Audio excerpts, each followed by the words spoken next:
Ready. Play. Two-time Grand Slam champion and former world number one Simona Halep has retired from tennis. The Romanian announced her decision on court at the Transylvania Open following her 6-1, 6-1 first-round loss to the Italian Lucia Bronzetti. The 33-year-old recently said she was considering retirement because of a persistent knee injury that forced her to withdraw from the Australian Open qualifying that occurred just last month.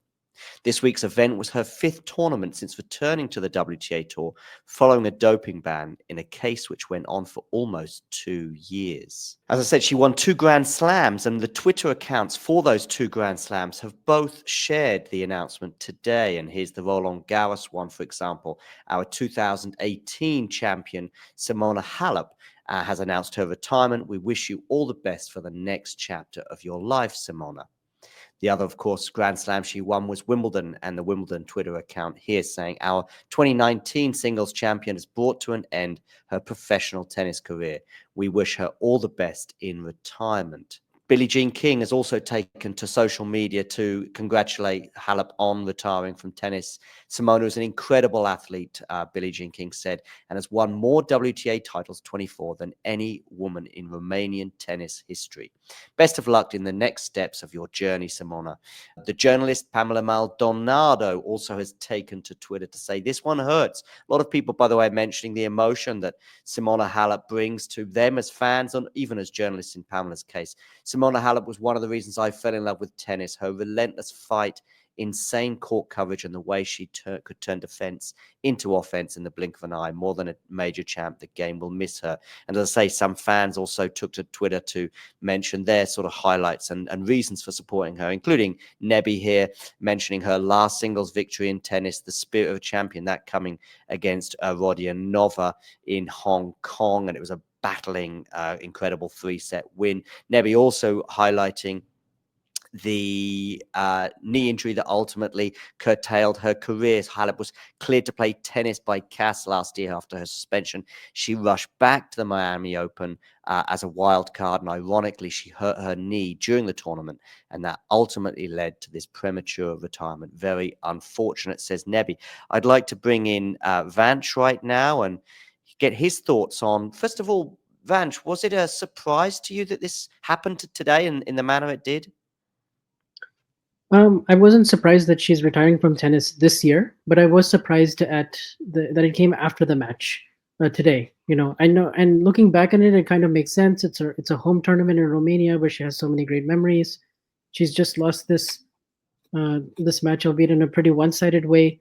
But I was surprised that it wasn't like a tournament. It wasn't like an announcement before the tournament began, or anything in the weeks leading up to it. It was more just boom, like on court after she lost. Do you think she was maybe 99% sure of her decision, but maybe also just wanted that final confirmation, and that maybe the 6-1, 6-1 loss? It's an unusual sort of way to do it. As you said, I mean, she basically, I think, went to people in the crowd, including some family members, and sort of embraced them before then taking the mic to give a lengthy monologue announcing the fact that this will be the last time that she plays professional tennis. I just wonder if there was anything. Otherwise, you would normally expect some sort of jubilee, because if she announces it before, she can have a whole ceremony organized, even if it would be a little rushed, even if she just announced it yesterday. But maybe she just wanted to just give it one last go, and if she lost heroically in 3 sets or somehow won the match, it might have made her change her mind. Yeah, it's quite possible, because I think the way the match went probably played into her head, like sealed it for her that okay, like this is actually really the moment. Let me just do it now. Most likely not going to come back, and she did leave a little bit of room for Yeah. a possible return at the very end. So Yeah.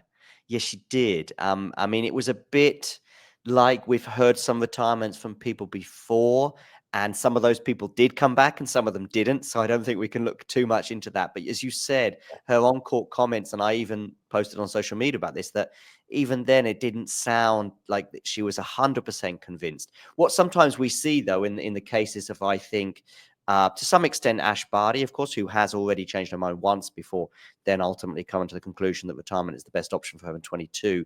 And then also in the case of Serena Williams the same year, I think both of them kind of left the door open, but it was like with every day of retirement, it felt like they were sort of enjoying that more. And I've even heard, Rafa Nadal sort of being quite pleased that he's not in quite as much pain as he used to be, and as he made some comments today. All right, let's get into some stuff that we can be a bit more concrete on. Of course, this retirement does come after a persistent knee injury that I highlighted, Vanch.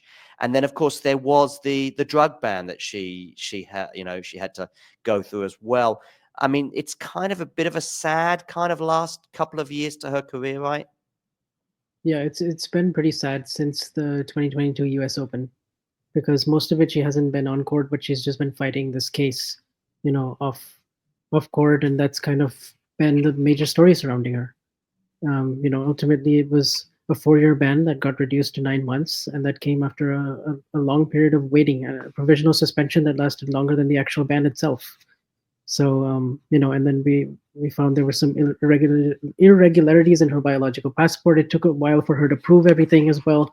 So, and then immediately when she was cleared, she's played in Miami, and you kind of thought, okay, she's building something there. I was already kind of impressed by the first match that she played in Miami against Badosa.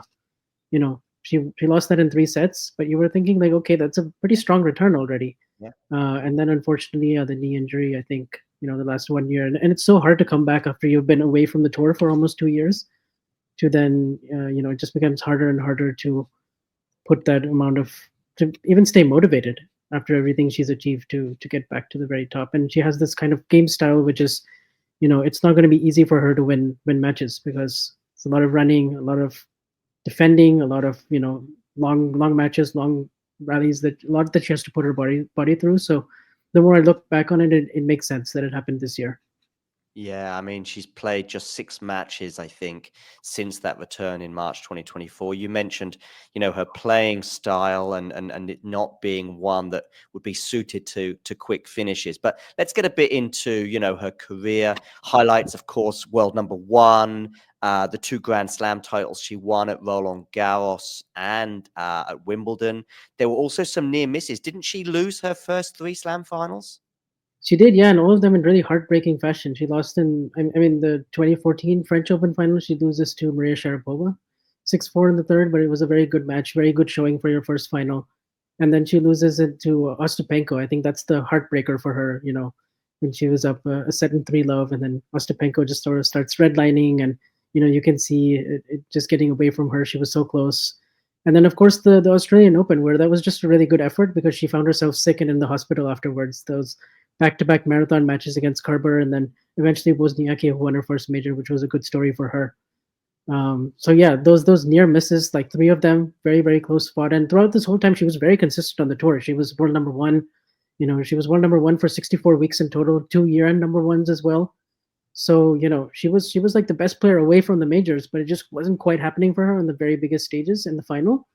And then eventually, she gets over the hurdle against Sloane Stephens in 2018 in the final there from a set and a breakdown. So it was quite an emotional story. And I remember when she went back to Romania, I mean, she was celebrated like crazy there, and and then yeah, she ends up winning another Wimbledon title. So at the end, she did kind of deliver on her promise, and she did end up getting those 2 slams. Yes, she did. I wonder if we'll hear from Patrick Mouratoglou or not in the coming days. He's not taken to social media yet, but obviously he was her coach just as in the build-up before that ban. But of course, we also had Cahill as well. There's time for them to address this, I'm sure. So we shouldn't jump to too many conclusions on that. Also, Vanch, I saw you on social media today writing about your favorite Halep match, the 2018 semi-final against Kerber. Why is that the one match that stuck out for you? Well, I think that third set is one of the most physical sets of tennis I've ever watched between two players. Like, just the way they were going at it with that kind of intensity and that kind of relentlessness. Because it's one thing to when you have 2 counterpunchers playing that kind of style against each other, but they were just, I mean, the kind of tenacity and the kind of running that they were both doing, the balls that they were chasing down, was just like otherworldly stuff. And then combined with great courage and big moments from both of them all throughout for all 16 games of that final set. And even the games, even the games and the match before this, it was just both these players going absolutely toe to toe.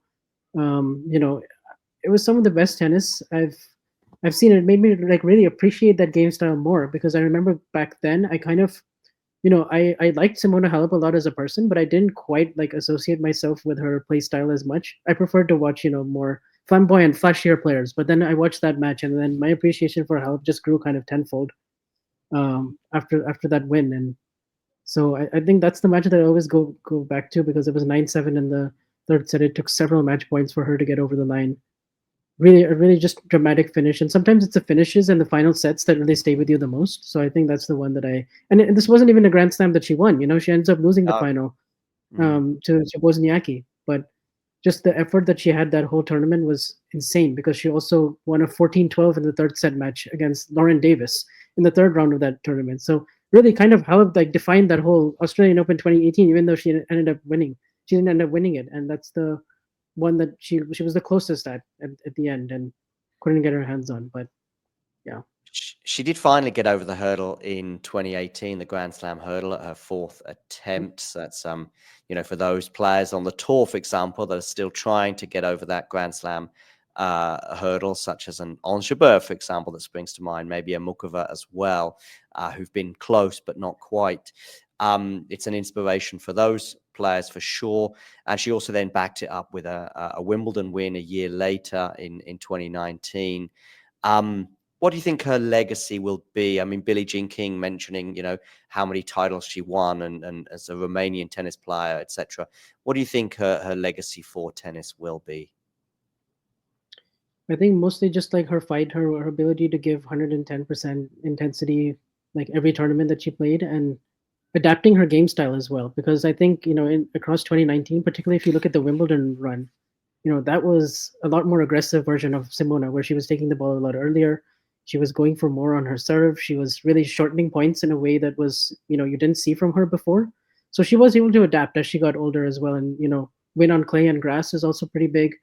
It shows good surface versatility. And then I think just her consistency at the very top is what I'll remember. Like she had almost 400 weeks in the top 10, like, 5 finishes in the top three, 2 year number ones at a time where, albeit, there was a bit of shuffling going around on the tour because Serena, was in her, pregnancy era. So at that point, she wasn't playing as much. So, the number one was, you kind of had many different Grand Slam winners, but still she was easily the best player on tour, like at the time. So I think I'll remember that because some of her accomplishments are like, let's say, more than just winning 2 slams. And in making her announcement, she said she was making this decision with her soul. She said it's a beautiful thing, but to become world number one, win the Grand Slams, it's all that she wanted. Life goes on, and there'll be tennis after that, of course. And she says she hopes to see everyone again, in reference to the crowd and those that have supported her throughout. She said, I'll come to the tennis here as often as I can, and of course, I will continue to play. But to be competitive, it requires much more. And at this moment, it is no longer the case. As we said earlier, there's a little bit of a room for maybe a return. But for now, at least, Simona Halep has announced her retirement from professional tennis, and we wish her well. If you enjoyed this video, make sure you hit that like button. Don't forget to subscribe and click that notification bell so you don't miss out on all things tennis.